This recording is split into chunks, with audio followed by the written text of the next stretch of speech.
Bien, relación de los tonos cardíacos con el bombeo cardíaco. Primer y segundo tono cardíaco. Los tonos cardíacos. Cuando escuchamos el corazón con un estetoscopio, podemos escuchar dos tonos.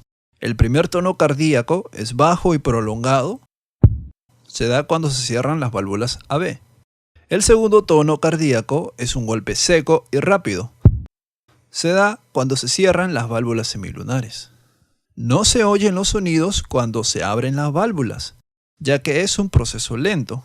En cambio, el cierre es más rápido, por eso ahí se puede escuchar el sonido.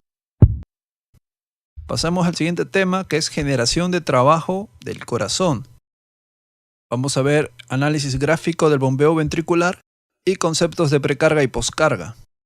¿Qué es el trabajo sistólico? El trabajo sistólico vendría a ser la cantidad de energía que convierte el corazón durante cada latido. El trabajo minuto es la cantidad total de energía que se convierte en trabajo sistólico en un minuto. Bien, pero lo importante de esto es ¿en qué se utiliza este trabajo? Hay dos formas, una conocida como trabajo volumen, presión o trabajo externo, que consiste en pasar sangre desde las venas de baja presión hasta las arterias que tienen alta presión. Por otro lado, el segundo uso del trabajo consiste en acelerar la sangre hasta su velocidad de eyección. Esta sangre sale por las válvulas aórtica y pulmonar. En este caso, se utiliza poca energía. Y el nombre de este componente se llama energía cinética de flujo sanguíneo del trabajo cardíaco. Algo que debemos saber en el trabajo externo es que en el ventrículo derecho el trabajo es la sexta parte que en el ventrículo izquierdo. Y si lo analizamos bien, sabemos que la sangre del ventrículo izquierdo va hacia el organismo, por ende requiere mucha más fuerza, a diferencia del ventrículo derecho. Bien, sigamos. Análisis gráfico del bombeo ventricular. Ahora analicemos el bombeo ventricular. En este caso tenemos un ventrículo izquierdo. La primera curva que tenemos, la curva de presión diastólica. ¿Cómo se determina esta curva? Bien, esta curva se determina llenando a full los ventrículos y midiéndolos antes de que se contraigan. A esto se le conoce presión telediastólica. ¿Se acuerdan? La siguiente curva es la curva de presión sistólica. Se mide cuando se da la contracción ventricular. Y además cuando el volumen de la sangre no aumenta más de 150 mililitros, dado que cuando aumenta la sangre los filamentos de actina y miosina se separan disminuyendo su contracción y a su vez la presión sistólica. Esto sucede en la diástole. Por eso la presión sistólica alcanza sus valores máximos en un volumen sanguíneo de 150 a 170 mililitros, como pueden ver en la imagen. Entonces, si ven la imagen, pueden notar que en el ventrículo izquierdo la presión sistólica alcanza valores de 250 a 300 milímetros de mercurio, aunque este rango puede variar, ya que depende de la fuerza del corazón de cada persona y la estimulación nerviosa que éste recibe. Por otro lado, la presión sistólica en el ventrículo derecho es de 60 a 80 milímetros de mercurio. Diagrama de volumen-presión durante el ciclo cardíaco. Observemos la fase 1, que es el periodo de llenado. El volumen ventricular empieza con 50 mililitros y una presión diastólica de 2 a 3 milímetros de mercurio. Y termina en un volumen de 120 mililitros y una presión de 5 a 7 milímetros de mercurio. Como pueden apreciar ahí, esta fase va desde el punto A al punto B. La fase 2 se conoce como periodo de contracción isovolumétrica. En este caso el volumen sanguíneo se mantiene y solo aumenta la presión ventricular hasta 80 milímetros de mercurio, como pueden ver señalado hasta el punto C. La fase 3 es el periodo de eyección. En este caso observamos una curva, la cual nos hace entender que el volumen ha disminuido dado que se ha abierto la válvula aórtica. Por cierto, no se olviden que estamos hablando del ventrículo izquierdo. También pueden ver que la presión sistólica aumenta dado que se da la contracción para la eyección y al final termina en el punto D, cuando se cierra la válvula aórtica. Luego sigue la fase 4, que es el periodo de relajación isovolumétrica. El ventrículo recupera su volumen sanguíneo inicial de 50 mililitros y asimismo se observa la presión auricular de 2 a 3 milímetros de mercurio, que prácticamente sería la presión diastólica, como se explica en la fase 1. Y esto sería la explicación de las fases en el bombeo ventricular. Es un poco más específico, como pueden ver. Bueno, sigamos. Conceptos de precarga y poscarga. El grado de tensión del músculo cuando empieza a contraerse se denomina precarga. La carga contra la que el músculo ejerce su fuerza contráctil es poscarga. Para explicarlo más fácil, la presión que se genera cuando se llena el ventrículo se denomina precarga. Y la presión arterial contra la que debe contraerse el ventrículo es la poscarga. Si no entendieron, a ver, les lanzo otra. Cuando se llena totalmente el ventrículo izquierdo se da la presión telediastólica, esa es la precarga. Y cuando el ventrículo izquierdo inicia la sístole, genera una contracción que impulsa sangre contra la aorta. Entonces la presión de la aorta es la poscarga. Ya ahora sí sigamos, ¿eh? Creo que sí me entendieron, ¿no? Corazón. Bien, ahora tenemos energía química necesaria para la contracción cardíaca, la utilización de oxígeno por el corazón. Aquí vamos a ver la eficiencia de la contracción cardíaca. Energía química necesaria para la contracción del corazón, utilización del oxígeno por el corazón. A ver. El corazón para contraerse utiliza energía. El 70 al 90% de energía que usa proviene del metabolismo oxidativo de los ácidos grasos y del 10 al 30% de energía provienen del lactato y glucosa. Ahora, tenemos que saber que el consumo de oxígeno y la energía utilizada están relacionados con el trabajo externo y la energía potencial. Bueno, aquí ya se metió la física.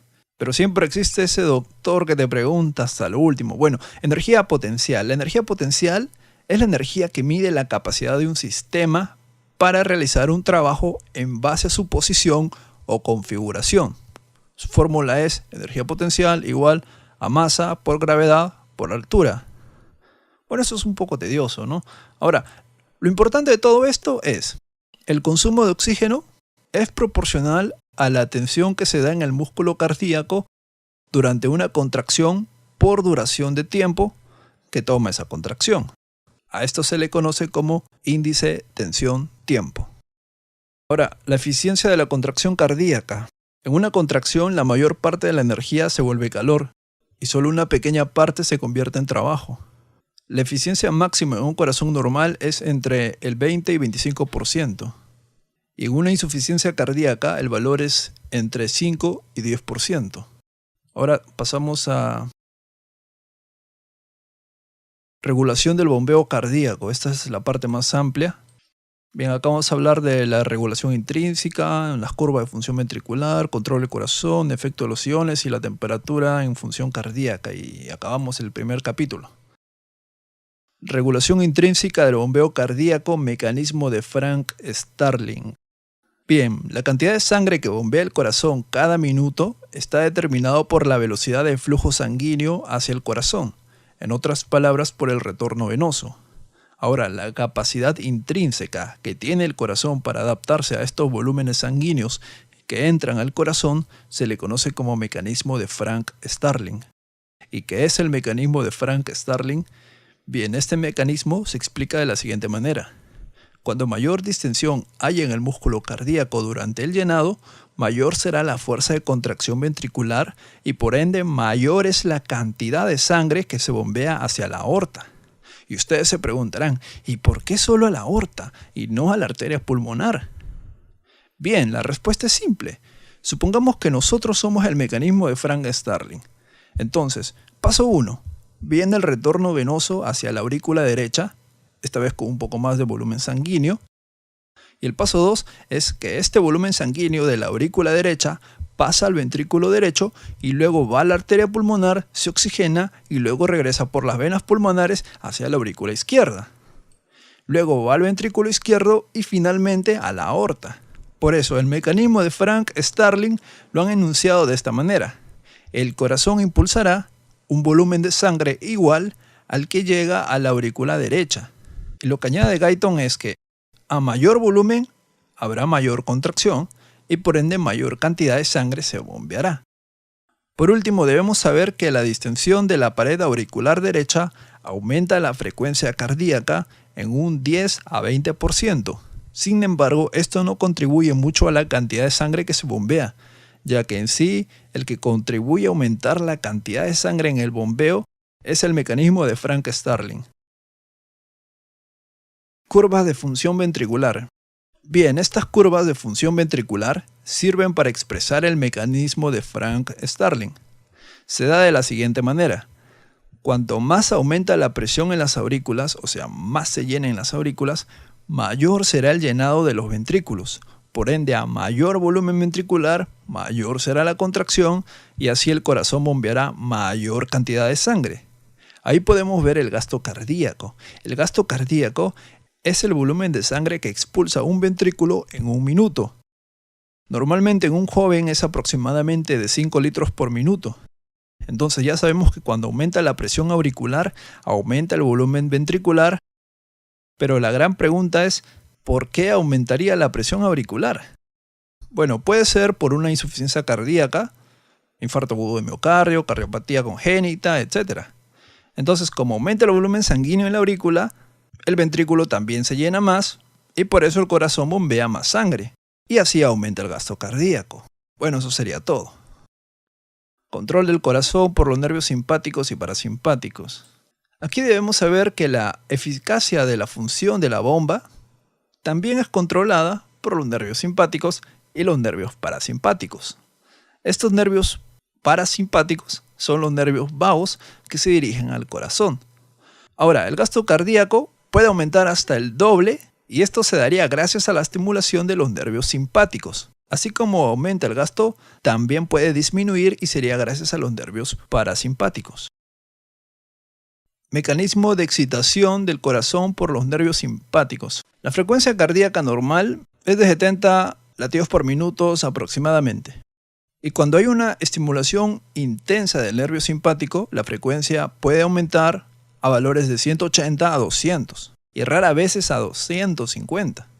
Asimismo, la fuerza de contracción del corazón también se duplica. Y de esa manera hay una mayor eyección sanguínea y en conclusión el gasto cardíaco puede aumentar 2 o hasta 3 veces. Un gasto cardíaco normal es de 5 litros por minuto.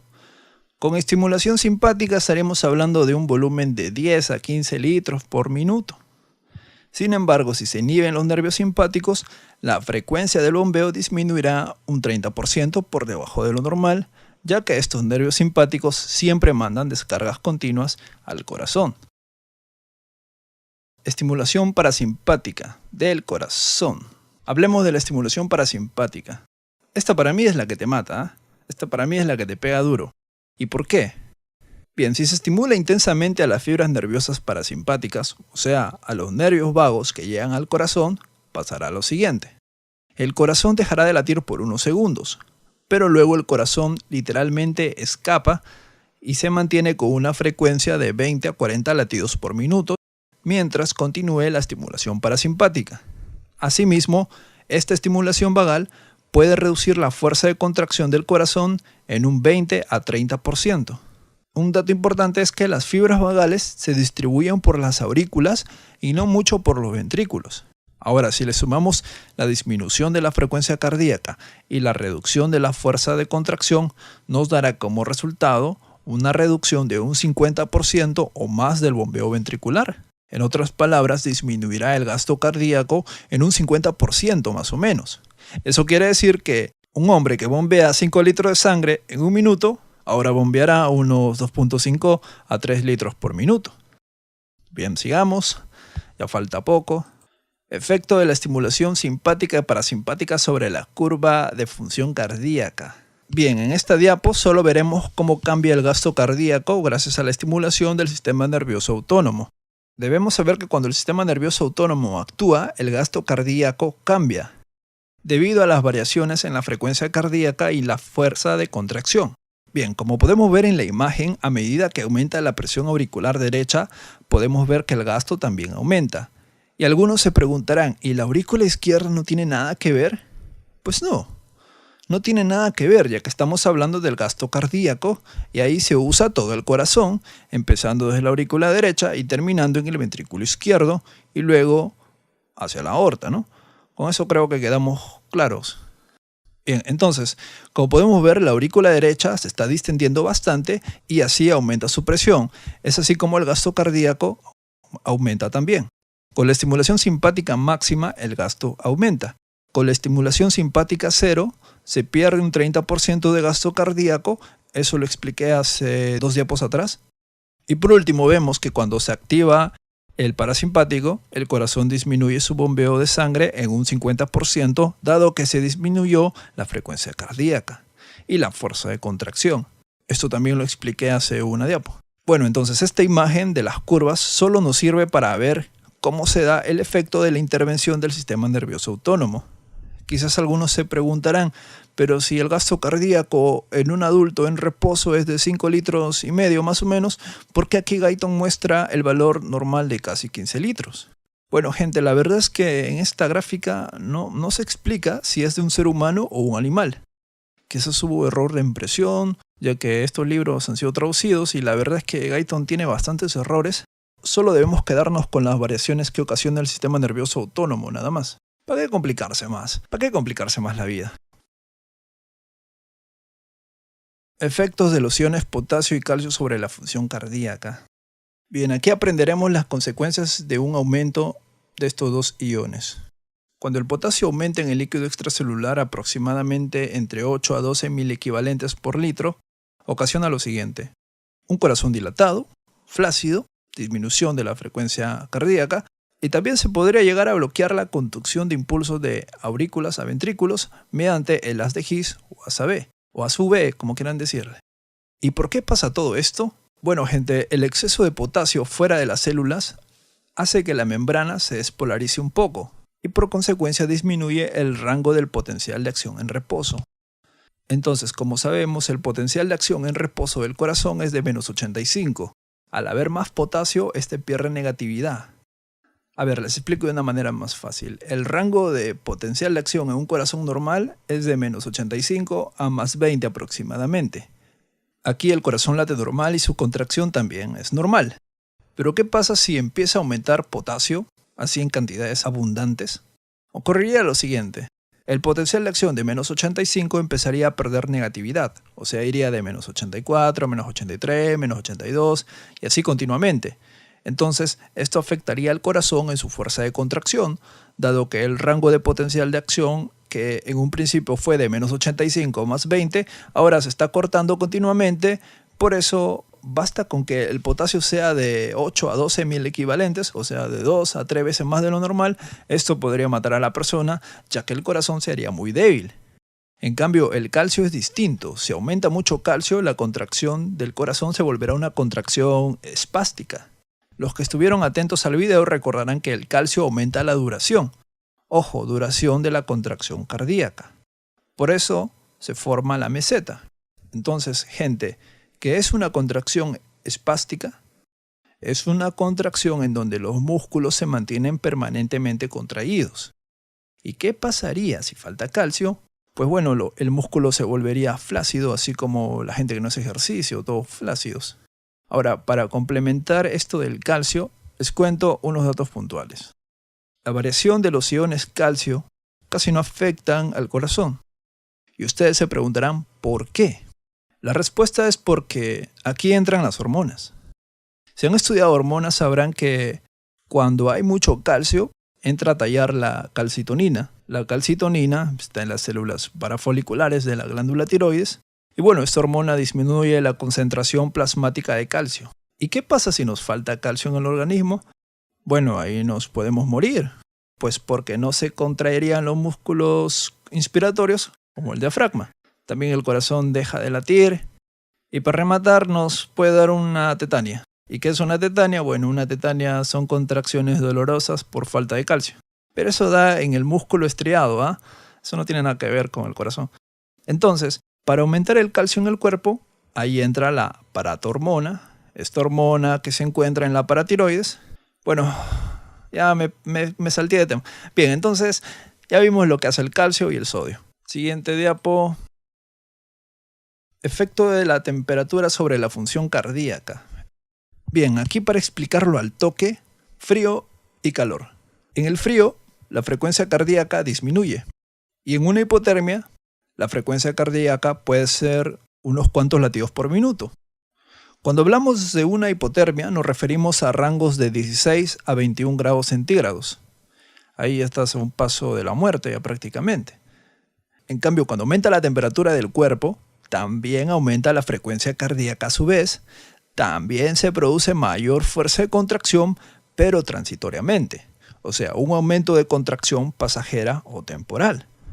Pero si sigue aumentando la temperatura, esto agotaría los sistemas metabólicos del corazón y finalmente produciría debilidad. Bien, con esto queda claro la temperatura. Ahora pasemos a la última diapo. Incremento de la carga de la presión arterial hasta un límite. Sabemos que la presión arterial va de 80 a 140 milímetros de mercurio. Hasta ahí el gasto cardíaco es normal. Pero si la presión arterial aumenta por encima de los 160 milímetros de mercurio, ahí el gasto cardíaco disminuiría. Y eso es lo que nos explica esta imagen. Bueno amigos, eso es todo. Con esto hemos acabado Corazón parte 1. Ya me quedé sin voz. Bueno amigos, les cuento que sigue el volumen 2, 3 y 4. El 2 y el 3 son más cortos, el cuarto también es bastante. Espero que esta información les sirva para sus exámenes o para lo que necesiten. No se olviden de compartir. Mi nombre es Ángelo y nos estamos viendo en el próximo video de Corazón. Éxitos y suerte. Gracias.